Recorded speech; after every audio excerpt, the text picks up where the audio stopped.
Septembre 1939. L'Allemagne attaque la Pologne. La France et l'Angleterre, la guerre à Hitler. Tout le monde s'attend à ce que l'enfer se déchaîne. Mais il ne se passe rien. L'armée française reste plantée à la frontière. Les soldats jouent aux cartes, écoutent des gramophones, les matchs de foot ne sont pas annulés. Les journaux écrivent « Nous vaincrons sans verser le sang ». C'est ce qu'on appellera plus tard la drôle de guerre. Les Français ont peur de se battre, les Allemands ont peur d'attaquer. Pendant 8 longs mois, les deux armées se regardent sans bouger. La France croit en la ligne Maginot. Un mur de béton garni bunkers, de canons et de trains souterrains. Les Français sont convaincus que les Allemands s'y briseront les os et finiront par capituler. Personne n'imagine que l'ennemi puisse simplement contourner ce mur. Pourtant, c'est exactement ce que prépare Hitler, pendant que les soldats français sirotent du vin. Dans leur caserne, les généraux allemands apprennent à leur division blindée à se faufiler à travers la forêt des Ardennes. Les commandants français la croient infranchissable.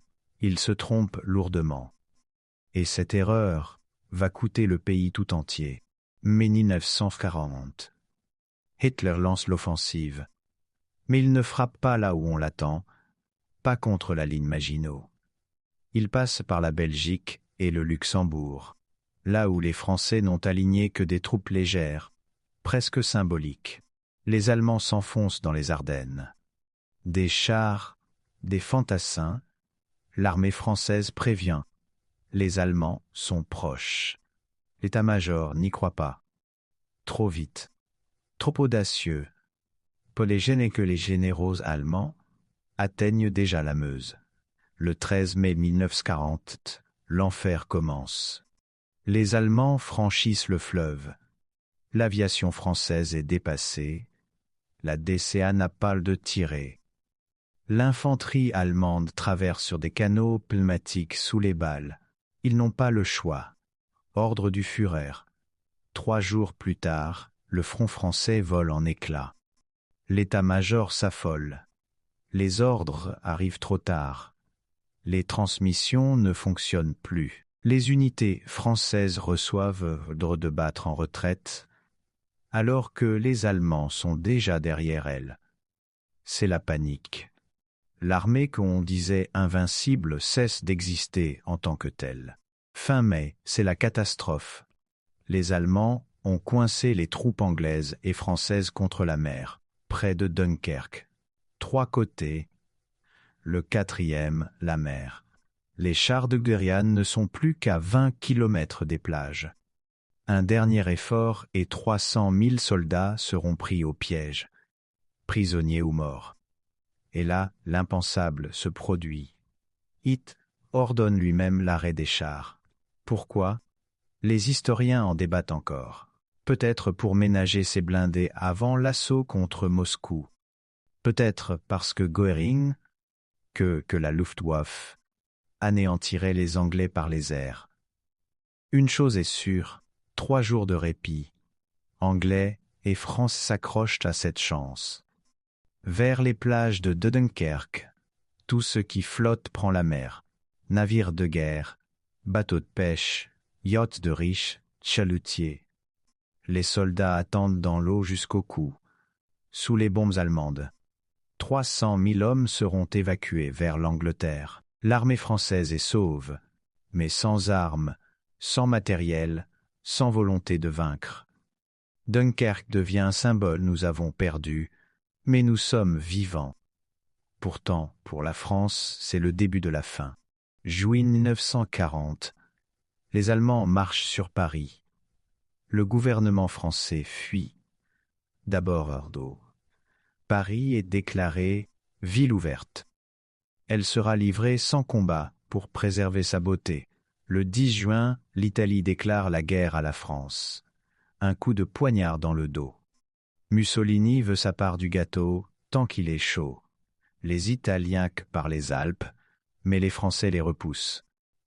Mais à quoi bon, le 14 juin, les soldats allemands entrent dans Paris. Ville vide. Silence. Les habitants ont fui ou se terrent chez eux. Les Allemands se prennent en photo devant la tour Eiffel, boivent du vin aux terrasses des cafés, comme des touristes, pas comme des occupants. Le beau français disparaît. Sur Paris flotte désormais la croix gammée. La France cesse d'exister en tant qu'État indépendant. Une semaine plus tard, le nouveau gouvernement du maréchal Pétain signe l'armistice. Pays en deux, le nord occupé et le sud, qu'on appelle zone libre, une liberté toute relative. Philippe Pétain. Héros de la Grande Guerre, vainqueur à Verdun, sauveur de la nation. En 1940, il a 84 ans, mais c'est lui qu'on appelle pour sauver la France une dernière fois. Pétain pense que l'Angleterre va perdre en quelques semaines, que l'Allemagne a gagné, qu'il faut composer. Il devient chef du gouvernement à Vichy. C'est la naissance du régime de Vichy, un gouvernement français au service d'Hitler. Le 11 juillet 1940, Pétain obtient les pleins pouvoirs. La devise liberté, égalité, fraternité est remplacée par travail, famille, patrie. La chasse aux communistes, aux francs-maçons, aux juifs commence. Pétain croit sincèrement sauver la France en faisant écran entre le peuple et les nazis. Il se trompe. Chacun de ses gestes, chaque loi, chaque poignée de main avec les Allemands enlace un peu plus l'étau autour du cou du pays. Après la guerre, il sera jugé traître. Mais en 1950, la majorité des Français l'aiment. Il leur a redonné l'espoir que la vie continue. L'occupation, ce n'est pas seulement la peur.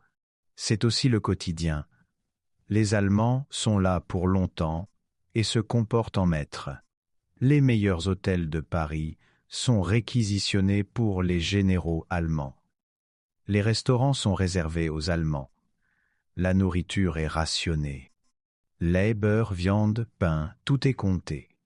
Fin 1941, la ration journalière d'un Français est de 12 cents calories. Celle d'un Allemand, le double. Les prix grimpent. Le marché noir prospère. Les paysans s'enrichissent car les citadins sont prêts à payer n'importe quel prix pour un morceau de viande. Les villes ont faim. Les campagnes sont grasses. Mais la peur y règne aussi. Les Allemands imposent leur propre taux de change. Un Reichsmark vaut 20 francs. En réalité, il devrait en valoir 2 fois moins. Les Français travaillent pour l'économie allemande pour une bouchée de pain. Dans les rues, des panneaux en allemand, couvre-feu, contrôle d'identité quotidien, la dénonciation devient monnaie courante.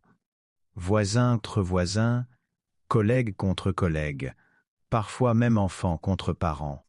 Une seule issue. Accepter les règles ou résister.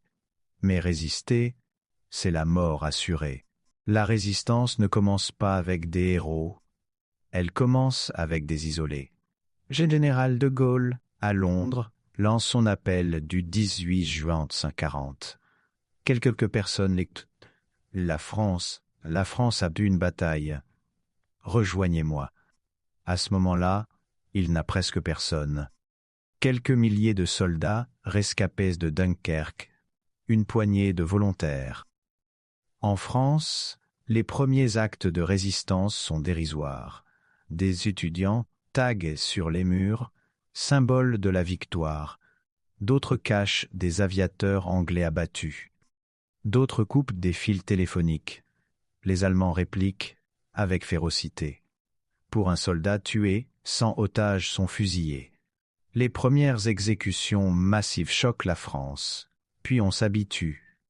Les communistes ne rejoignent la résistance qu'après l'attaque d'Hitler contre l'URSS.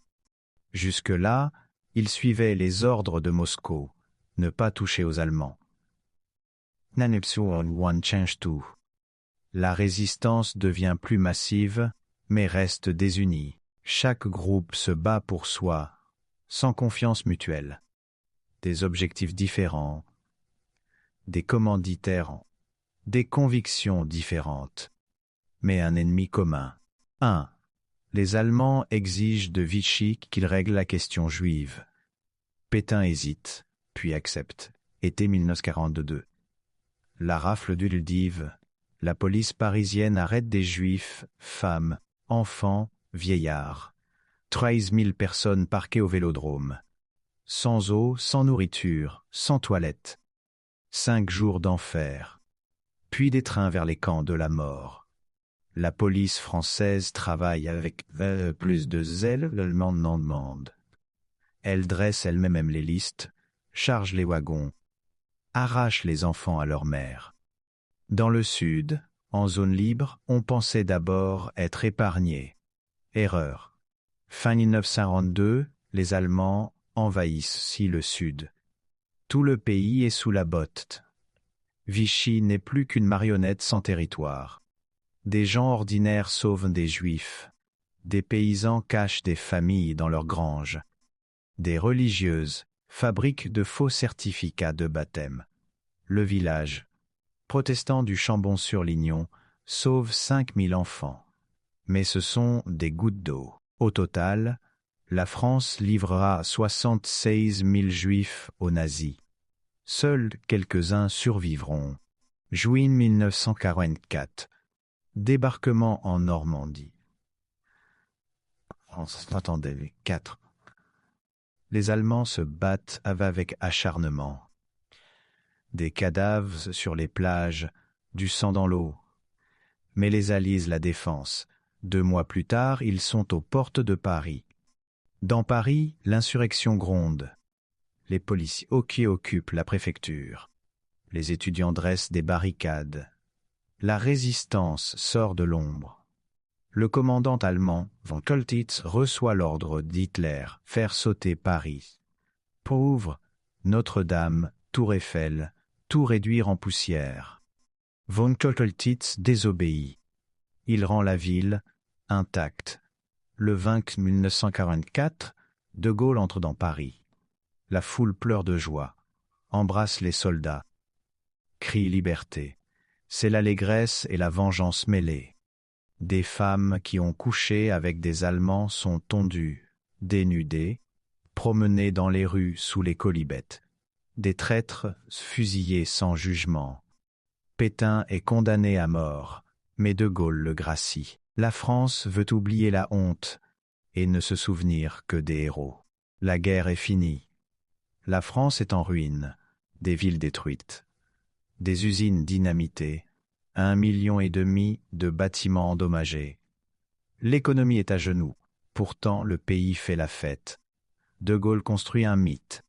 La France a toujours été du côté des vainqueurs. La résistance, voilà la vraie France.